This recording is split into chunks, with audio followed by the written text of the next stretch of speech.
Hello everyone, my name is Caitlin Quillman and I am currently a student at Bloomsburg University. I am currently a sophomore who is in the education program under special education and elementary education.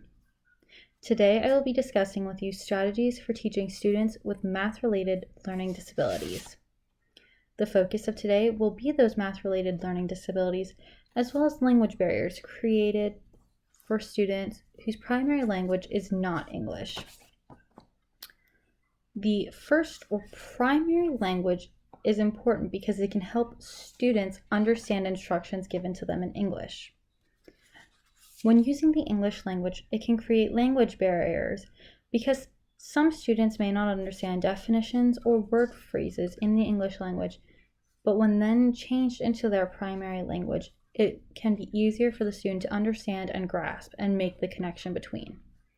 Language barriers can hinder a student's education because they can be discouraged or lack the confidence to ask questions or communicate in class.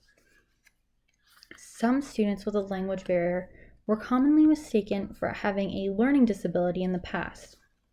This, however, has not been a common occurrence these days, but it can still happen. It is typically not the case, however, but mathematics is considered to be its own language composed of symbols and special terms. Language processing disorders such as dyslexia, which is a reading disorder, or dysgraphia, which is a writing disorder, can hinder a person's ability to learn vocabulary and concepts, as well as use symbols, signs, and operations, which is a big part of the mathematical language, so to speak. Students who lack the ability or have one of these disorders can be further hindered in their mathematical education because the symbols or signs can be difficult for them to understand, as well as word problems or switching an algebraic expression into a word problem or written problem. Severe problems with mathematics is referred to as dyscalculia, according to Elizabeth and Patrick Wadlington. Dyscalculia is defined as a neurological-based disorder of mathematical abilities. It is a genetic or congenital disorder of the brain and causes a discrepancy between an individual's general cognitive level and mathematical abilities. Dyscalculia has been divided into 3 subgroups of the disorder. The first subgroup is semantic memory, which is difficulty retrieving arithmetic facts. The second subgroup is procedural memory, which is difficulty understanding and applying mathematical procedures. The third subgroup is visuospatial memory, which is the difficulty understanding spatial represented numerical information such as misalignment of columns, place value errors, or geometry. What not to do in a classroom where you may have a student with a math-related learning disorder. Do not compare students to siblings or other students. This can discourage them or cause their confidence in the classroom to lack. It can also cause their comfort level in your classroom to go down. And if a student is not comfortable in their classroom, it is less likely that they will want to be there and participate, which will also make their learning level go way down. Do not base instructions off of labels that have been assigned to students, but rather base your instruction off of the student's abilities. And third, do not focus only on a student's lesser strengths. Also focus on their greater strengths.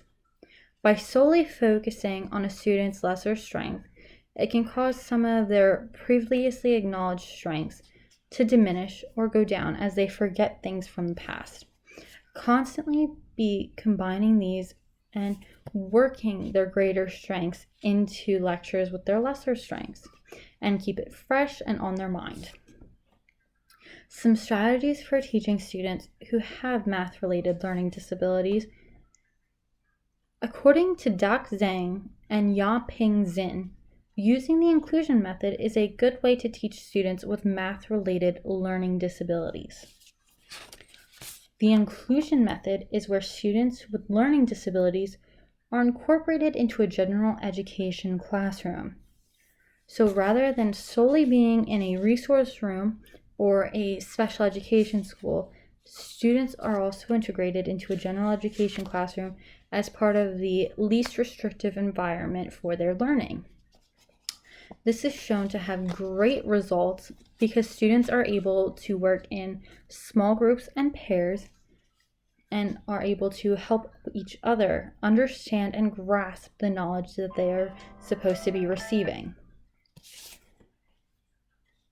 The National Council of Teachers of Mathematics calls for a real-world problem solving. By doing this, they help the students to gain the competency in daily life and work. So by relating the math problems into the real world, students are able to better grasp an understanding of why they will use mathematics later in life rather than just in school. Students are also able to commend and work together to see what ways they can better improve the future by using mathematical equations. According to Corey Mitchell, labels can limit. The labels often fail to focus on the strengths or particular needs of a student. For example, students with autism may be labeled and followed as they can only achieve what another student who has autism can achieve, whereas this may not always be the case. Students are never the same. Every student is different and how they learn is different. Therefore, you cannot base the needs and abilities of one student based on the abilities and needs of another. And by doing this and placing that label on a student, many teachers fail to realize the individuality and diversity in their students.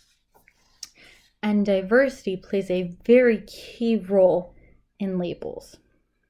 Brad Witzel, an education professor and special education coordinator at Winthrop University in South Carolina, has stated that educators who teach math should define expectations for students based on their skills and not on their labels.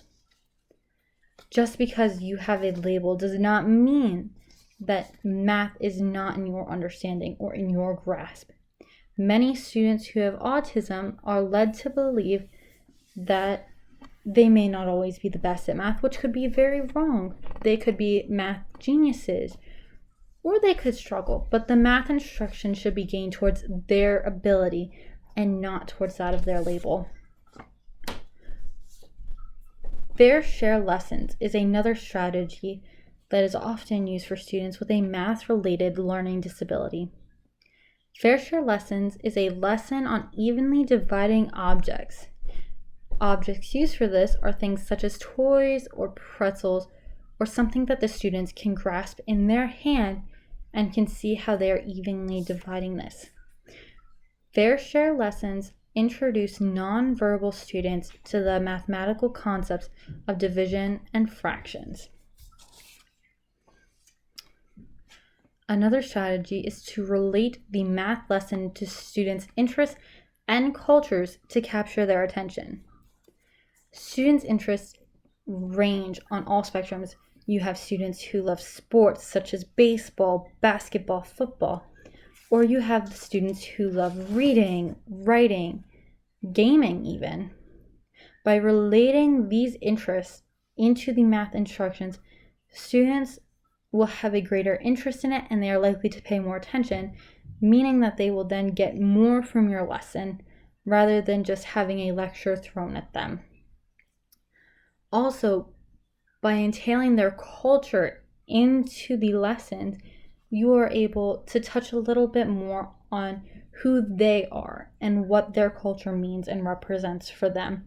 No culture is the same, just as no student is the same. And by teaching this and incorporating it into your math lessons, it can further help their understanding and their knowledge. Another strategy is to establish a solid math foundation in elementary school, which is very critical for children's development in mathematics. If students do not understand math early on in their lives and are just continually thrown into the motions of it, it can make their later years very difficult in high school. A student's understanding is greatest when they're young. They are able to absorb more information, but only if they are encouraged to ask questions and to further their knowledge and understanding. If students bounce from one year to the next, never fully understanding what they learned the year before, it can hinder what they learned in later years because they never truly learned and understood what they were doing. Diversity in the classroom is something that tended to be overlooked. Not so much anymore, but in some schools it still is. Diversity can play a gigantic role in your classroom, from students of color to students who are not colored, to students who speak solely English as their primary language, or students who can speak Spanish, Russian, French, any language from any region that they have come from. And not all English is the same. Some English cultures speak a different form, they have different slang terms, and this can all be incorporated into your math lesson. If a student doesn't understand what you are saying, then they won't understand what is going on around them and what their math problem is stating. Diversity in the classroom can also cause some conflict between students if they see that the teacher isn't treating all children fairly and equally. Students can begin to feel discouraged or left out, and possibly on their own. By teaching cultural inclusion and the severity of cultures in your classroom, you can help students gain a better understanding of their peers and the importance of who they are, what their background and their beliefs are. Some cultures do not teach mathematics the same way. They do not see the need for teaching mathematics to some, and so many other things. And by incorporating this into your lesson, you can further help your students. A little story that I think helps to tie up this entire lesson together would be that when I was in high school, I was given the opportunity to sit in on classes and listen and see how the teacher was going about teaching these math lessons to students who were considered to have learning disabilities. Where their disabilities might not have been in the mathematics standard, they still had a form of learning disability. And the teacher would go through and she would have lessons. And while the overall lesson was the same, each student's question was slightly different.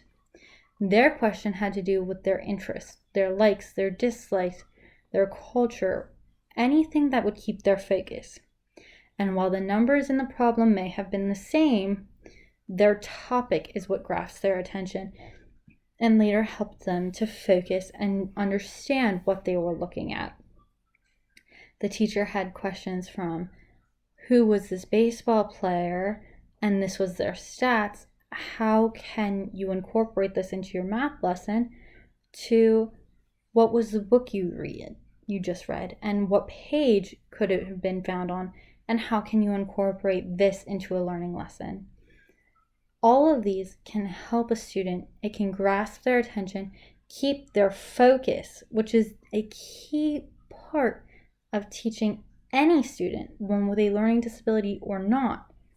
If you can't keep their focus, then they're not going to want to learn anymore. They're going to be focusing on other things, and therefore they will not retain the information and gain the knowledge from their lecture that you hope them to. That has concluded what we are learning today. Thank you very much for your time, and I have enjoyed speaking with you today.